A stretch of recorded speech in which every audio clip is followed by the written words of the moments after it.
السلام علیکم۔ آج کی ویڈیو میں ہم بات کریں گے ایک چھوٹی سی خواہش کے بارے میں، ایسی خواہش جو انسان کو منزل تک لے جائے، خواہش منزل ہی سے۔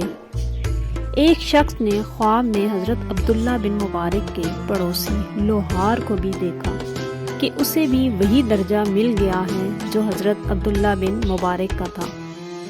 پردہ میں جا کر لوہار کی بیوی سے پوچھا کہ کیا تیرا شوہر ایک عام مسلمان نہ تھا؟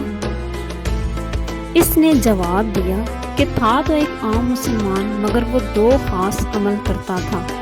ایک خاص عمل یہ تھا کہ لوہا کوٹتے ہوئے اگر ہتھوڑا اوپر اٹھا ہوتا اور اذان کی آواز سنتا تھا تو وہیں نیچے پھینک دیتا، اور نماز کے لیے اتنی سی بھی دیر گوارا نہ کرتا کہ لوہے کو ایک اٹھی ہوئی چوٹی ہی لگا دے۔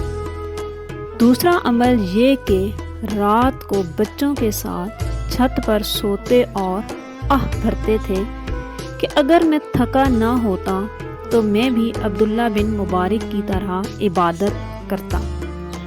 یہ حسرت انہیں جنت میں حضرت عبداللہ بن مبارک کے مقام تک پہنچا گئی۔ یہ حسرت و تمنا بڑی چیز ہے، نیکی کی حسرت رکھنا بھی بڑی کام کی چیز ہے۔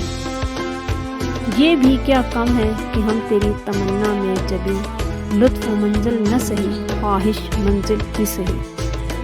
امید کرتی ہوں آپ سب کو میری یہ چھوٹی سی کوشش پسند آئی ہوگی، اور اگر آپ کو پسند آئی ہے تو جاتے جاتے میرے چینل کو سبسکرائب اور ویڈیو کو لائک اینڈ شیئر کر دیں۔